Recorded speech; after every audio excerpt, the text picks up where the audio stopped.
Setelah saya nyari informasi di Gemini, kata dia hampir setiap kelas pranikah yang diselenggarakan di masjid-masjid di Indonesia, di ceramah-ceramah maulid, dan di konten Instagram bertema teladan rumah tangga Rasulullah, hampir pasti ada selalu satu kata yang selalu muncul, yaitu Humairah. Panggilan sayang baginda Nabi Muhammad untuk istrinya yang bernama Sayyidah Aisyah. Artinya, kata mereka, gadis yang berpipi merah merona. Sebagian menerjemahkannya merah delima. Dan kata ini begitu populer sampai menjadi salah satu nama bayi perempuan paling laris di komunitas muslim di seluruh dunia. Dari Pakistan dan Turki sampai Inggris dan tentu saja Indonesia. Gus Koyum juga pernah mengulasnya di sebuah video seperti ini.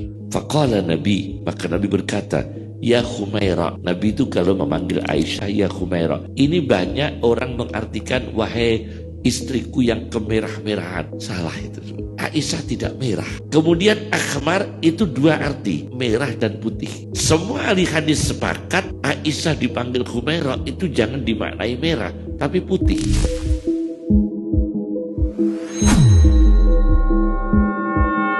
Jadi dalam bahasa Arab abad ke-7 ya, berarti 600-an Masehi, kata merah yang disematkan kepada manusia itu tidak selalu merujuk pada warna merah. Ia merujuk pada warna putih sebenarnya. Orang Arab klasik memanggil seseorang dengan ahmar atau hamro ketika orang itu berkulit terang. Jadi yang dimaksud bukan warna pipi, tapi warna dasar kulit yang putih. Mengapa mereka tidak langsung memakai putih saja? Kenapa mereka tidak langsung bilang putih saja? Jawaban atas pertanyaan ini ternyata membuka sesuatu yang jauh lebih besar daripada soal nama panggilan seorang istri Nabi. Saya ingin memulainya dari penjelasan geografis terlebih dahulu. Jadi Jazirah Arab itu, sebagaimana kita tahu, merupakan sebuah gurun. Jadi radiasi ultravioletnya kan cukup konstan, iklimnya kering dan sangat ekstrim, bukan? Dan genetika manusia itu kan menyesuaikan diri dengan lanskap semacam ini. Penduduk asli semenanjung Arab secara antropologis itu kan memiliki kulit gelap atau kulit coklat pekat sampai sawo matang. Dan dalam kosakata mereka sendiri, warna kulit itu kan disebut dengan adam atau asmar. Para leksikografer klasik mencatat bahwa utma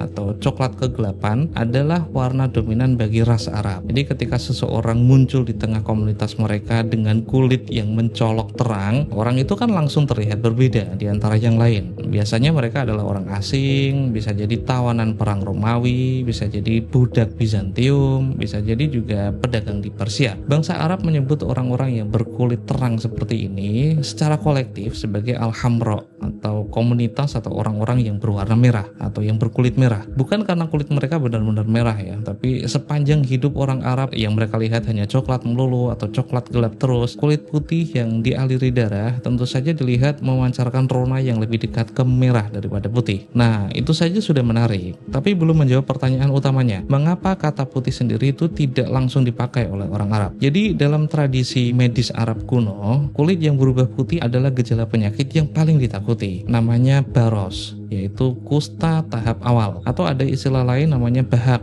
yaitu vitiligo. Penderitanya waktu itu mengalami hilangnya pigmentasi sehingga muncul bercak-bercak pucat di sekujur tubuh. Pengasingan sosial yang menimpa mereka luar biasa kejam. Orang-orang yang terkena baros akhirnya dianggap membawa kutukan atau penyakit yang sangat menular. Sejauh yang saya gali, ketakutan ini bukan monopoli orang Arab ternyata. Dalam hukum Torah misalnya atau hukum Taurat misalnya, tradisi Semitik yang serumpun dengan Arab, kondisi serupa ternyata dikategorikan sebagai zarat. Hukum Taurat menyatakan individu berbercak putih sebagai najis secara ritual dan mewajibkan mereka menjauh dari pemukiman manusia. Bahkan ada takhayul kuno yang muncul di wilayah Arabia bahwa tokek adalah penyebar utama penyakit kulit putih ini. Jadi kata abyad atau yang berarti putih secara harfiah itu sudah lama diracuni oleh mitos-mitos seperti ini. Dia memicu asosiasi langsung dengan hilangnya pigmen, dengan kulit yang mati, dengan pengasingan. Jadi banyak image negatif dengan warna abyad yang diasosiasikan kepada kulit. Tidak ada orang Arab yang mau memakai kata itu untuk memuji. Akhirnya bangsa Arab membangun jalan memutar di dalam bahasa mereka untuk menyebutkan kulit yang terang, bersih, dan sehat. Mereka akhirnya mengambil kata merah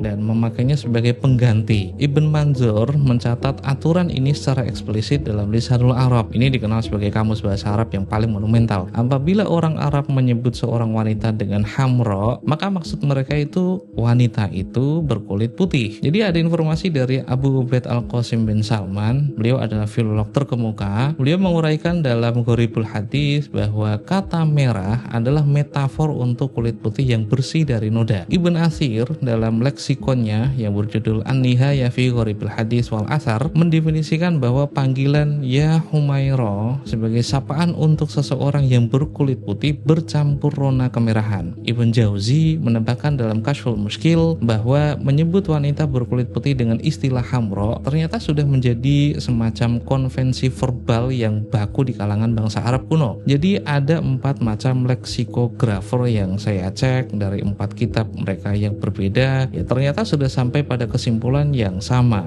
Jadi saya kira ini sudah seperti konsensus di masa itu bahwa Humaira atau hamra atau yang berkulit merah itu tidak bermaksud untuk menyebutnya benar-benar berwarna merah, apalagi berpipi merah. Nah, yang membuat fenomena ini menjadi semakin menarik itu dia bukan kasus yang terisolasi. Coba kita lihat kata azraq. Dalam bahasa Arab kontemporer, azraq itu berarti biru. Tapi dalam manuskrip dan puisi pra-Islam, kata yang sama ternyata dipakai untuk sesuatu yang sama sekali berbeda. Azraq ternyata merujuk pada benda yang berkilau, yang memantulkan cahaya tajam, atau yang berada dalam spektrum putih yang menyilaukan mata. Jadi bukan karena mata mereka atau pemilik nama itu punya mata yang berwarna biru seperti orang bule. Bicara soal azraq, salah satu dari garis silsilah Bani Alawi atau kabilah asal Hadramaut yang dikenal dengan panggilan Habib di Indonesia, saya teringat ada nama Muhammad Al-Azraq Al-Kabir. Beliau adalah kakek dari Imam Ahmad Al-Muhajir bin Isa An-Naqib, yang artinya beliau adalah kakek buyut Ubaidillah bin Ahmad bin Isa. Isa An-Naqib, kakek Ubaidillah bin Ahmad bin Isa, memiliki banyak keturunan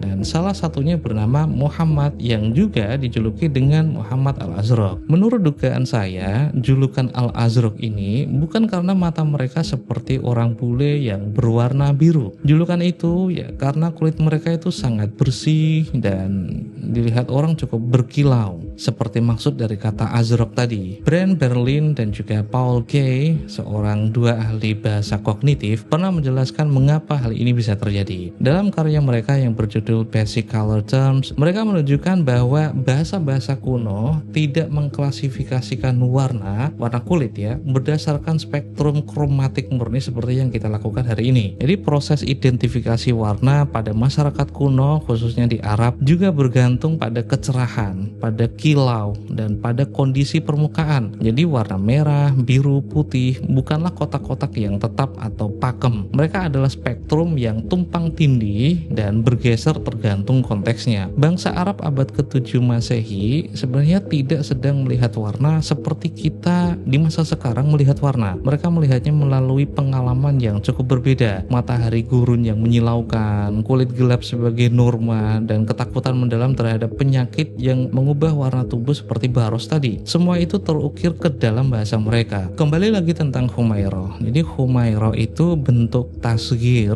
atau diminutif dari kata hamra. Dalam tata bahasa Arab, tasghir itu berfungsi sebagai pelembut makna dan ekspresi kedekatan emosional. Ya seperti leluhur Bani Alawi atau Habib Abdullah ditasghir menjadi Ubaidillah mengikuti wazan fu'ailun. Menurut Sayyid Ali bin Abi Bakar As-Sakran, diminutif nama Abdullah menjadi Ubaidillah bermaksud sebagai ekspresi kedekatan yang bahkan merasa dirinya adalah hamba yang kecil di hadapan Gusti Allah. Ya sama juga seperti Ramlon menjadi Rumel misalnya. Imam Qadhiyat menegaskan hal ini dalam Masyarikul Anwar bahwa bentuk diminutif atau tasghir pada nama orang yang punya kedudukan khusus adalah ekspresi keintiman dan juga afeksi. Jadi ketika Nabi Muhammad menyebut Aisyah dengan panggilan Humaira, sebenarnya yang terjadi itu bukan romantisasi pipi. Yang terjadi adalah eufemisme, dan bagi saya ini eufemisme tingkat tinggi dalam tradisi Arab. Cara yang elegan untuk memuji kulit istri Nabi yang putih, yang bersih, dan memancarkan rona kehidupan,